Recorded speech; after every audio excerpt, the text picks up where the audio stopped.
I'm Amy, thanks for tuning in.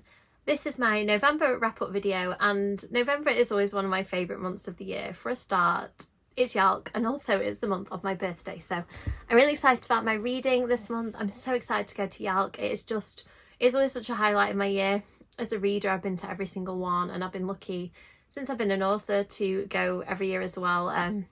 So yeah, I love going as a reader, finding new books, chatting to people, and then going and get up there and do a panel is just so exciting. So yes, that will be my November. So I've set myself quite an ambitious reading pile based on the fact that I've not read that much this year. It probably seems like a lot, but I've already started reading a couple of these books and I'm really excited about them. And I find that if I'm excited about my TBR, I tend to read a little bit more. So this one, I picked up at MCM. I went and met Keith Rosson, and he was the loveliest person despite writing such a dark, twisted book. You often find that, don't you?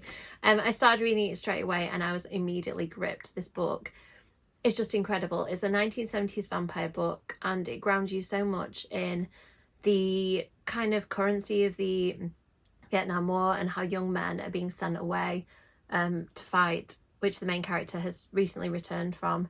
But also it has this angle of vampires, and I won't say much about the plot because I think that this book just really pulls you through at an incredible pace, but also gives you time to kind of sit with these characters and get to know them and feel lots of sadness and grief along with them, as well as seeing this beautiful relationship developing between two of the characters. I won't say any more because yes, spoilers, but I'll give a full review of it when I've read it, but I'm just so excited to find out how this one ends. Another book I've started reading because I'm going to blurb it, and it's due in a couple of weeks' time, so I've ended up reading two books at the same time, is Control Alt Delete. This is K.L. Kettle's second book. Their book, The Boy I Am, that came out a few years ago, was a fantastic dystopian.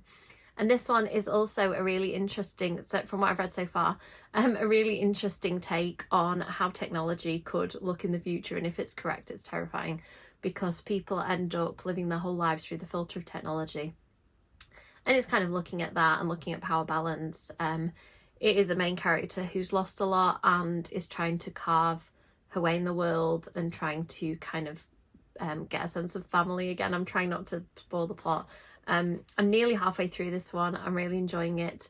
Kitty Kettle has a way of making these dystopias seem so realistic and immersive, and the writing just flows so nicely that I'm really excited to read more and see where this goes. I'm on a mission to read every Darcy Coates book. This is a pretty recent one. How Bad Things Can Get, I think as a title, is quite ominous. I'm not going to read the blurb just because I think usually I know what a Darcy Coates book is about. I want to go into this one without knowing, but if you're wondering what her writing is like, they're horrors that tend to be quite chilling and quite scary for me, often with a haunted house slant. I don't know whether this one has. I tend to prefer the ones actually that aren't, so we'll see where this one goes. But yeah, I've become a real fan of how gripping her books are, how they kind of tread that line between horror and thriller. I just really like them. So on the pile it goes. It's been a bit of a Dracula vibe for me recently. My Dracula retelling came out in September.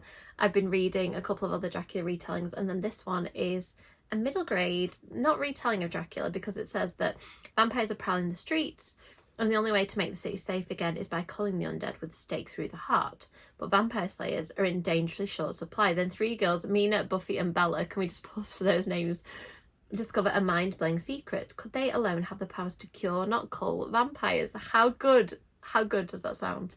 You know, when you read a blurb, if you're a writer, you'll probably know this feeling and you think, oh man, I wish I wrote that. I wish I wrote this. It sounds amazing. Next, I pre-ordered this book and it arrived in September or October, I think. It was described as being very Lost Boys vibes, and just look at the title, the cover. It really sells that. It's about somebody who ends up, you know, by surprise kind of becoming a vampire slayer, and trying to save a friend who, it sounds like, gets turned into a vampire.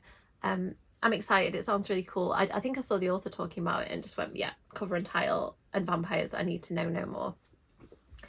Next up, I've been trying to read, I haven't necessarily read all of the Waterstones books of the month. This is the November pick. It was described to me by the bookseller as a blue blood retelling would be an interesting thing. Bluebeard retelling. Look at the spreadsheets. I read a chapter because I'm pure chaos and I'm already reading multiple books, and I really liked it. I think Marissa Mayer's writing is fantastic. I loved her, I want to say, what's it called, Cinder, the Lunar Chronicles series, there we go, which were kind of sci-fi retellings, I guess, of fairy tales. And then I really enjoyed the first Renegades book. I don't think I picked up the others yet, which were about superheroes. So this one is kind of going back into the retelling vibe, I think, but with more maybe of a fantasy feel. Next up, I really want to get to Ministry of Mischief, The Takeover. It's the sequel to the fantastic first Ministry of Mischief book by Alex Fowkes. I really wanted to get to this last month and for whatever reason just didn't get time, so this one I'm going to make a priority this month. It is about imps, this series, and it's really fun because the imps do those little annoying things, you know, like if you lose your glasses there'll be an imp who was in charge of that, and there's an imp of stub toes, so I think it might be called Stubbs with a Z. So any little annoying thing that happens in humans' lives can quite often be explained by imps, and these children kind of haphazardly stumble into the imp world in the last book, and this is a follow-on from that. Next we have a Little Women retelling, the book that I did not know I needed, again something that I wish I'd thought of. It's called Beth is Dead. And basically, Jo, Meg and Amy are suspected of her murder, which is, I think, an interesting take on the original. I don't know if it's set in a modern time period or if it's set when the previous books were, but I always loved Little Women when I was younger. I was named after Amy, funnily enough, from Little Women. And I just really I'm interested to know where this book takes it. I'm so excited to be joining the Tales Point Horror Book Club again to read a special pick which they've decided to read in November. We're going to read the first Buffy book. Now, this is the book that when you look at the publication order and the story order of the Buffy books, this seems to be one where people recommend to start, and I don't think I've read this since the 90s, so I'm really excited. I've got a feeling that this is going to start a whole reread of the Buffy books, so thank you so much, Shelley, for asking me to do this. I've got quite a lot of Buffy books actually that I don't think I've even read, so I'm really excited to dive in. Starting with this one with Tales Point Horror Book Club, so check out Shelley's Instagram if you want to join us and read along in November. There's going to be a chat near the end of the month with authors Shelley Mack and Marissa Noel as well, so it should be a really good time. Next we have another early copy. I'm very lucky with the early copies. Beth is Dead comes out in January. To the Death by Melissa Welliver. As soon as I heard this described as The Last of Us meets The Hunger Games, and it has creatures in it which I don't know if they're more zombie or vampire, but I love both, so I don't care. I think that this sounds like a really good, gripping, fast-paced dystopia. I've talked to Melissa a little bit about some of the things that happen in this, and it sounds great. It comes out, when does it come out? In March. So I've got a really early copy of this. So looks like a big stack, but I'm feeling fairly optimistic that I will read them. So let me know in the comments, which one would you read first? Which books are you excited about? Have you already read any of them? As always, likes and subscribes really appreciated, and I'll see you in the next video. Bye.